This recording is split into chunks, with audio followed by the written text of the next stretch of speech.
ಅಂಬೇಡ್ಕರ್ ಅವರು ಕೊಟ್ಟಿರ್ತಕ್ಕಂಥ ಸಂವಿಧಾನದಿಂದ ಇವತ್ತು ರಾಜ್ಯದ ಮುಖ್ಯಮಂತ್ರಿ ಆಗಿದ್ದೇನೆ ಅಂತಕ್ಕಂಥ ಹೋಳಿಗೆ ಮತ್ತೆ ಸ್ವೀಟು ನಮ್ಮ ಈ ಸಂವಿಧಾನ ಇಲ್ಲದೆ ಹೋಗಿದ್ರೆ ನಾನು ಇವತ್ತು ಇಲ್ಲಿ ಮಾತಾಡಲಿಕ್ಕೆ ಸಾಧ್ಯನೇ ಆಗ್ತಾ ಇಲ್ಲ.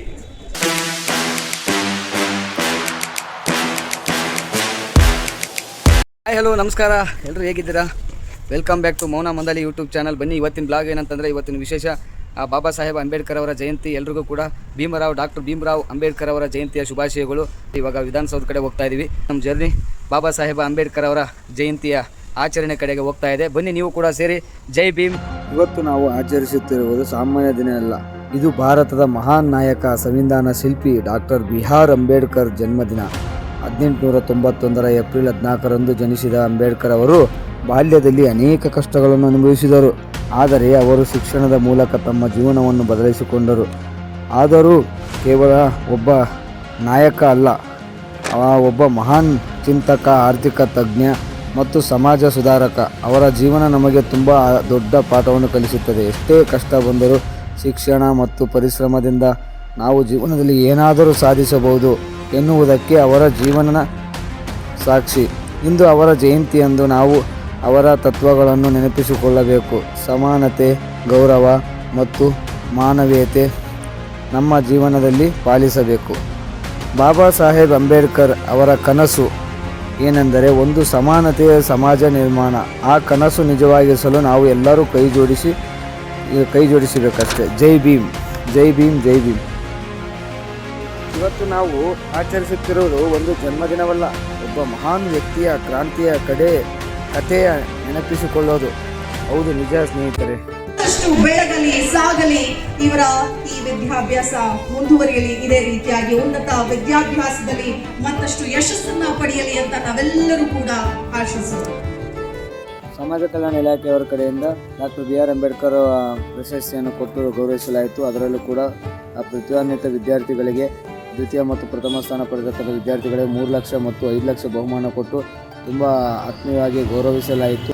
ಇನ್ನು ಮುಂದೆ ಇದೇ ರೀತಿ ಕೂಡ ಮಾಡಲಿ. ಇಲ್ಲಿವರೆಗೆ ಜಾತಿ ವ್ಯವಸ್ಥೆ ಇರ್ತದೆ, ಅಲ್ಲಿವರೆಗೆ ಅಸ್ಪೃಶ್ಯತೆಯೂ ಕೂಡ ಇರ್ತದೆ. ಇಲ್ಲಿವರೆಗೆ ಸಾಮಾಜಿಕ ಆರ್ಥಿಕ ಅಸಮಾನತೆ ಇರ್ತದೆ, ಅಲ್ಲಿವರೆಗೂ ಕೂಡ ಜಾತೀಯತೆ ಇರ್ತದೆ ಅಂತ. ಸಮಾನಿತರ, ಪರಿಶಿಷ್ಟ ವರ್ಗಗಳ, ಪರಿಶಿಷ್ಟ ಜಾತಿಯ, ಶೋಷಿತರ ಗಳಿಂದ ವಂಚಿತರಾಗಿರ್ತಕ್ಕಂಥ ಜನರ ಪರವಾಗಿ ಹೋರಾಟವನ್ನು ಅವರ ಜೀವನದುದ್ದಕ್ಕೂ ಕೂಡ ಮಾಡಿದ್ರು ಅಂತಕ್ಕಂಥದ್ದು ಸ್ಪಷ್ಟ. ಅವರು ಬರೀ ದಲಿತ ನಾಯಕರಾಗಿರಲಿಲ್ಲ, ಸಮಾಜದಲ್ಲಿ ಯಾರ್ಯಾರಿಗೂ ಅವಕಾಶಗಳಿಂದ ವಂಚಿತರಾಗಿದ್ದಾರೆ, ಅವಮಾನಕ್ಕೆ ಒಳಗಾಗಿದ್ದಾರೆ, ದೌರ್ಜನ್ಯಕ್ಕೆ ಒಳಗಾಗಿದ್ದಾರೆ, ಸಮಾನತೆಯಿಂದ ಅವರಿಗೆ ಸಮಾನತೆ ಸಿಕ್ಕಿಲ್ಲ. ಆ ಜನರ ಪರವಾಗಿ, ಎಲ್ಲರ ಪರವಾಗಿ ಕೂಡ ಹೋರಾಟವನ್ನು ಮಾಡಿದ್ರು. ಈ ದೇಶದ ಸಂವಿಧಾನ ಪ್ರಾಮಾಣಿಕ ಪ್ರಯತ್ನವನ್ನು ಮಾಡಿದ್ದಾರೆ. ಅದಕ್ಕೋಸ್ಕರನೇ ಈ ದೇಶದ ಸಂವಿಧಾನವನ್ನು ಅತ್ಯಂತ ಶ್ರೇಷ್ಠ ಸಂವಿಧಾನ ಅಂತ ಕರೀತಾರೆ. ಸಂವಿಧಾನ ಬಹುಶಃ ಈ ಸಂವಿಧಾನ ಇಲ್ಲದೆ ಹೋಗಿದ್ರೆ ನಾನು ಇವತ್ತು ಇಲ್ಲಿ ಮಾತಾಡಲಿಕ್ಕೆ ಸಾಧ್ಯನೇ ಆಗ್ತಾ ಇಲ್ಲ. ಅವರು ಕೊಟ್ಟಿರ್ತಕ್ಕಂಥ ಸಂವಿಧಾನದಿಂದ ಇವತ್ತು ರಾಜ್ಯದ ಮುಖ್ಯಮಂತ್ರಿ ಆಗಿದ್ದೇನೆ ಅಂತಕ್ಕಂಥ ನಾವ್ಯಾರು ಕೂಡ ಸ್ವತಂತ್ರವಾಗಿ ಯೋಚನೆ ಮಾಡ್ತಕ್ಕಂಥ ಪರಿಸ್ಥಿತಿ ನಿರ್ಮಾಣ ಆಯಿತು. ಆದರೆ ಒಂದು ನೋವು ಸಂಗತಿ ಏನಪ್ಪಾ ಅಂತಂದ್ರೆ, ಇನ್ನೂ ನಾವು ಸಂಪೂರ್ಣವಾಗಿ ಸಮಾನತೆಯನ್ನ ಕಂಡಿಲ್ಲ ಅಂತಕ್ಕಂಥ ಚಿತ್ರವನ್ನ ಇವತ್ತು ಸಮಾಜದಲ್ಲಿ ಕಾಣ್ತಾ ಇದ್ದೇವೆ.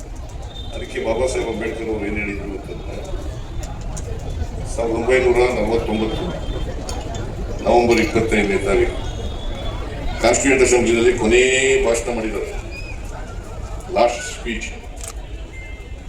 ಆ ಲಾಸ್ಟ್ ಸ್ಪೀಚ್ ನಲ್ಲಿ ಏನಂತ ಹೇಳಿದ್ದಾರೆ ಅಂತಂದ್ರೆ, ನಮ್ಮ ದೇಶದ ರಾಜಕೀಯ ಸ್ವಾತಂತ್ರ್ಯ ಇದೆಯಲ್ಲ, ಅದು ಸಾಮಾಜಿಕ ಸ್ವಾತಂತ್ರ್ಯ ಮತ್ತು ಆರ್ಥಿಕ ಸ್ವಾತಂತ್ರ್ಯ ಅದರ ತಳಹದಿಯ ಮೇಲೆ ನಿಂತಿದೆ.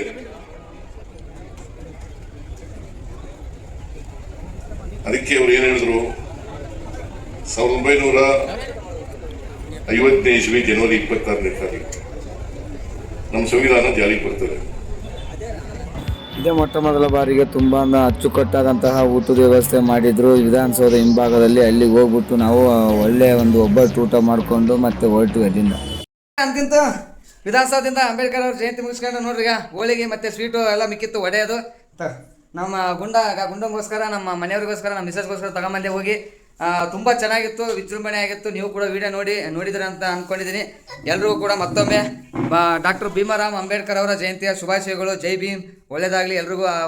ಅವರೊಂದು ಆದರ್ಶ ಪಾಲಿಸಿ, ಅವ್ರನ್ನ ಹಿಂಬಾಲಿಸಿ ಎಲ್ಲರೂ ಒಳ್ಳೆಯದಾಗಲಿ, ಎಲ್ರಿಗೂ ಕೂಡ ಒಳ್ಳೆಯದಾಗಲಿ. ಜೈ ಭೀಮ್, ಜೈ ಭೀಮ್. ಬಾಯ್ ಬಾಯ್ ಬಾಯ್ ಬಾಯ್ ಬಾಯ್ ಬಾಯ್.